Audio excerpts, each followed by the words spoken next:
ಏನು ಬರ್ಕೊಳ್ಳದೆ ಕೂತಿದ್ಯಾ?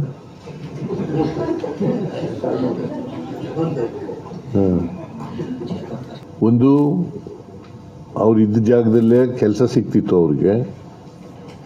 ಅವ್ರ ಮಕ್ಕಳುಗಳನ್ನ ಹತ್ತಿರದ ಶಾಲೆಗೆ ಕಳಿಸ್ಬೋದಾಗಿತ್ತು. ಆಸ್ತಿ ಸೃಜನೆ ಆಯ್ತಿತ್ತು.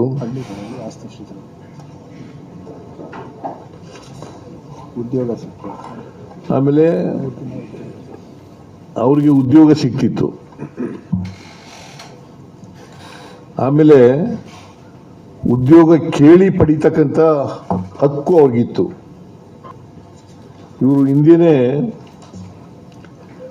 ಈ ಮನರೇಗಾ ಕಾಯ್ದೆ ಇಂಟ್ರೊಡ್ಯೂಸ್ ಆಯ್ತಲ್ಲ 20 ವರ್ಷಗಳ ಹಿಂದೆ ಮನಮೋಹನ್ ಸಿಂಗ್ ರವ್ರ ಕಾಲದಲ್ಲಿ. ಆಗ್ಲೇನೆ ಬಿಜೆಪಿಯವರು ವಿರೋಧ ಮಾಡಿದ್ರು.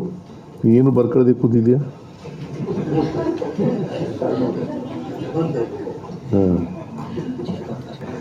ಆಗ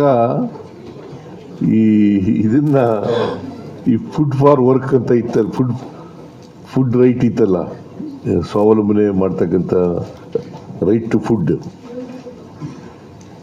ಇದನ್ನ ಮುರಳಿ ಮನೋಹರ್ ಜೋಶಿ ಅವರು ಗೇಲಿ ಮಾಡಿದ್ರು. ಏನಂತ ಗೇಲಿ ಮಾಡಿದ್ರು ಅಂತಂದ್ರೆ, ಈ ಬಿಲ್ ಬಂದಾಗ, ರೈಟ್ ಟು ಫುಡ್ ಬಿಲ್ ಬಂದಾಗ, ಇದು ಫುಡ್ ಗ್ಯಾರಂಟಿ ಅಲ್ಲ, ವೋಟ್ ಗ್ಯಾರಂಟಿ ಅಂತ. ಫುಡ್ ಗ್ಯಾರಂಟಿ ಅಲ್ಲ, ವೋಟ್ ಗ್ಯಾರಂಟಿ ಅಂತೇಳಿ ಟೀಕೆ ಮಾಡಿದ್ರು. ಯಾರು? Mister Murali Manohar Joshi, the senior member of the BJP party. ಆಮೇಲೆ ಬಿಜೆಪಿಯವ್ರ ಸಾಧನೆ ಏನಪ್ಪಾ ಅಂತಂದ್ರೆ, ಈಗ 11.5 ವರ್ಷ ಅಧಿಕಾರದಲ್ಲಿ ಇದ್ದಾರಲ್ಲ, ಅವ್ರ ಸಾಧನೆ ಏನಪ್ಪಾ ಅಂತಂದ್ರೆ,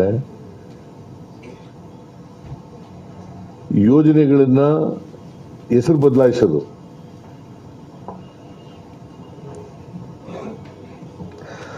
ಈ ತರ 30 ಯೋಜನೆಗಳಿಗೆ ಹೆಸರುಗಳನ್ನು ಬದಲಾವಣೆ ಮಾಡಿದ್ದಾರೆ, ಅಥವಾ ರಿಪೀಲ್ ಮಾಡಿದ್ದಾರೆ. ಕಾನೂನುಗಳನ್ನೇ ರಿಪೀಲ್ ಮಾಡೋದು. ಈಗ ಉದಾಹರಣೆಗೆ ಹೇಳಬೇಕು ಅಂತಂದ್ರೆ, ನಿರ್ಮಲ್ ಭಾರತ್ ಅಂತ ಇತ್ತು, ಅದನ್ನು ಸ್ವಚ್ಛ ಭಾರತ್ ಅಂತ ಮಾಡೋದು.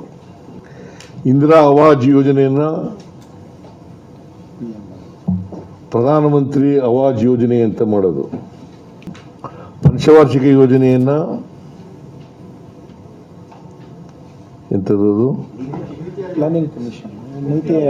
ನೀತಿ ಆಯೋಗ ಮಾಡೋದು.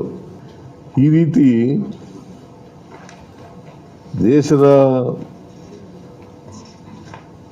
ಪ್ರಗತಿ ಮಾಡಲಿಕ್ಕೆ ಮಾಡಿದಂಥ ಅನೇಕ ಯೋಜನೆಗಳನ್ನು ಬುಡಮೇಲು ಮಾಡಿದ್ದಾರೆ. ಇದನ್ನೆಲ್ಲ ವಿವರಗಳನ್ನು ಕೊಟ್ಟು ಪ್ರಧಾನಮಂತ್ರಿಗಳಿಗೆ ಪತ್ರ ಬರೆದಿದ್ದೇನೆ. ಎಷ್ಟನೇ ತಾರೀಕು ಅದು? ಡಿಸೆಂಬರ್ 30ನೇ ತಾರೀಕು ಪತ್ರ ಬರೆದಿದ್ದೇನೆ.